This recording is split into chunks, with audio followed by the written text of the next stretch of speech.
Magandang araw mga bata! Magandang araw po, ma'am. Kamusta ang lahat? Okay lang po, ma'am. Okay, bago tayo mag-umpisa sa ating klase, maaari bang tumayo ang lahat para sa panalangin?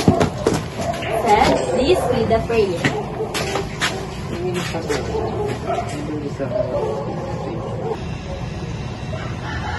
Amen. Okay, magsipo ang lahat. Thank you po. Miss Abby, sino pong lubiban sa klase? Si Jebby po, ma'am. Sino pa? Wala na po. Okay, so si Jebby Ann lang po ang lumiban sa ating klase. Ngayon, bago magsimula ang ating klase, mayroon ako ditong mga alituntunin sa classroom. Una, basahin lahat. Makinig ng mabuti habang may nagsasalita. Kapag nagsasalita ako, huwag kayong malikot ha at makinig kayo ng mabuti. Ikalawa, Taas ang kamay pag may gustong sabihin. kapag may gusto kayong itanong o sabihin, itaas lamang ang kamay. Naintindihan? Opo. Okay. At pangatlo, Gawin ang best para matuto. okay. Yun ang ating mga alituntunin sa ating silid-aralan. Narito ang ating mga layunin. Una, pagkatapos ng klase, inaasahang mata mo ang mga sumusunod. Una ay natutukoy ang mga paraan sa pagsulat ng tula. Ikalawa, naiuugnay ang sariling damdamin sa damdaming inihayag sa tula. At pangatlo, nagagamit ang kasanayan at kakayahan sa mga malinaw at mabisang pagbigkas ng tula. Narito na ngayon ang ating aktibidad. Ito ay may pamagat na hulaan mo. May tanong ako sa inyo mga bata. Mayroon ba kayong kilalang mga bayani? Opo. O ngayon naman sa ating motibasyon ay magkakaroon tayo ng aktibidad at ito ay may pamagat na piliin mo at hulaan mo. Sa unang larawan, sino ang makakapagbigay ng tamang sagot o pangalan ng bayani ito? Okay, Miss Abby? Si Jose Rizal po, ma'am. Tignan natin kung tama si Abby. Okay, tama. Palakpakin natin si Abby. Dalawa. Sino po ang makakapaghula? Ako, ma'am. Andres Bonifacio po, ma'am. Okay, tignan natin kung tama si Jules. Tama, si Andres Bonifacio. Bigyan natin siya ng palakpak. At pangatlo. Ako po. Okay po. Si Apolinario Mabini po. Okay, tingnan natin kung tama si Cedric. Ay, very good si Cedric. At panghuli, sino po? Sino po ang Si makakapaghula? Kim. Okay, Kim, ikaw ulit. Si Chora Aquino or Tandang Chora. Okay, Wow, very may good. on. Tignan natin. Tama. Mahusay mga bata. Sila ay mga bayani ng ating bansa. Alam nyo ba mga bata na si Dr. Jose Rizal ay maraming naisulat na tula? Hindi po. Okay. Opo. Hindi? Hindi at opo. Yes. Okay, ngayon, bibigyan po kayo ng halimbawa ng tula or akdang pampanitikan na naisulat ng ating pambansang bayani na si Dr. Jose Rizal. At ito ay may pamagat na sa aking mga kabata. Ngayon, ay ipapabasa ko sa inyo ang tulang ito. Handa na bang lahat? Opo. Sabay-sabay nating basahin.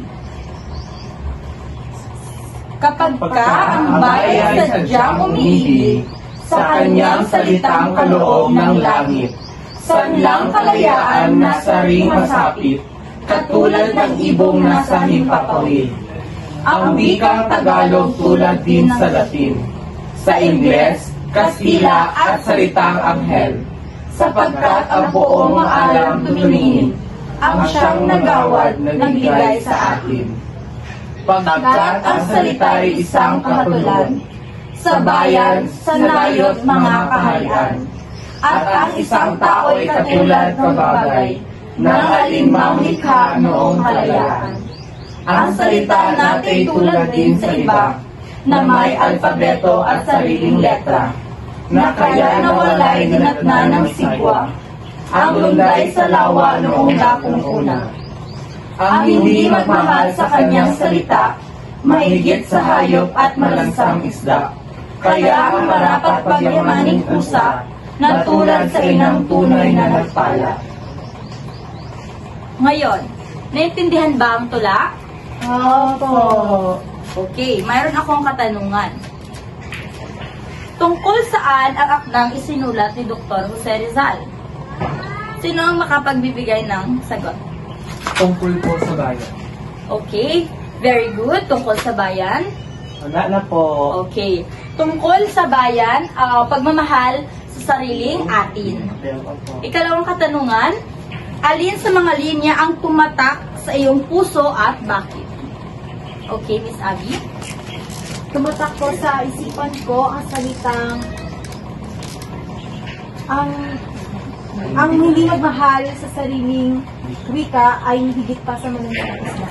Bakit po ito tumatak sa iyong isipan? Kasi po, ma'am, bilang isang Pilipino, kailangan nating pagyamanin at mahalin ang ating bansa. Okay, very good. Happy pa. Pangatlong katanungan, ano sa tingin mo ang uri ng akdang pampanitikan na ito? Paano mo nasabi? Ma'am, ano po ang katanungan, ma'am? Ano sa tingin mo ang uri ng akdang pampanitikan ito? Tula po, ma'am. Paano mo po nasabi? Kasi po, nagra-rhyme po. Oh, thank you very much. So, sa mga sagot nyo, alam ko na mayroon na kayong konting kaalaman patungkol sa tula. Tama ang sinabi ni Cedric. Ngayon, basahin natin ang kahulugan ng tula. Sabay-sabay? Ang tula ay isang anyo ng sining o panitikan na naglalayo maipahayag ang damdamin sa malayang pagsusulat. Binubuo ang tula ng saknong at lungsod. Okay, ang tula ay isang anyo ng panitikan o sining na nagpapahayag o nagiging way natin para maipahayag ang ating damdamin. So, binubuo ito ng saknong at taludtod. So, ano nga ba ang saknong at taludtod? Ang taludtod ay isang linya ng mga salita sa isang tula, habang ang saknong naman ay grupo ng mga taludtod o linya sa isang tula. Halimbawa na lamang dito, itong ang hindi magmahal sa kanyang salita ay isang taludtod.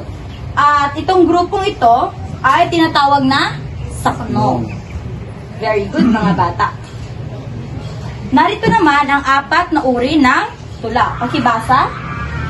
Una, Malayang talunturan. Tradisyonal, may sukat na walang tugma. Walang sukat na may tugma. okay, mahusay. Naintindihan ba, mga bata? Opo! Okay, mahusay.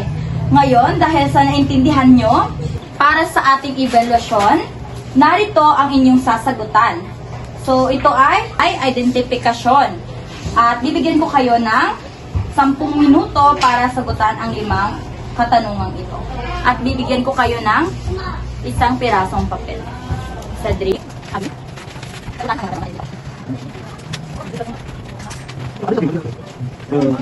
Tapos na po. Okay, Abi? Tapos na po ba?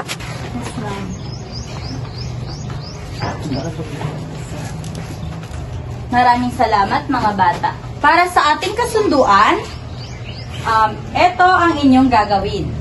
So, gumawa ng isang tula na may 4 na saknong tungkol sa iyong magulang. Iparinig ang tula sa mga magulang sa pamamagitan ng isang video na ipapasa sa akin sa aking Gmail account. Naintindihan, mga bata? Opo! Okay, ngayon, maraming salamat sa pakikinig. Goodbye, mga bata! Goodbye, ma'am. Thank you, ma'am.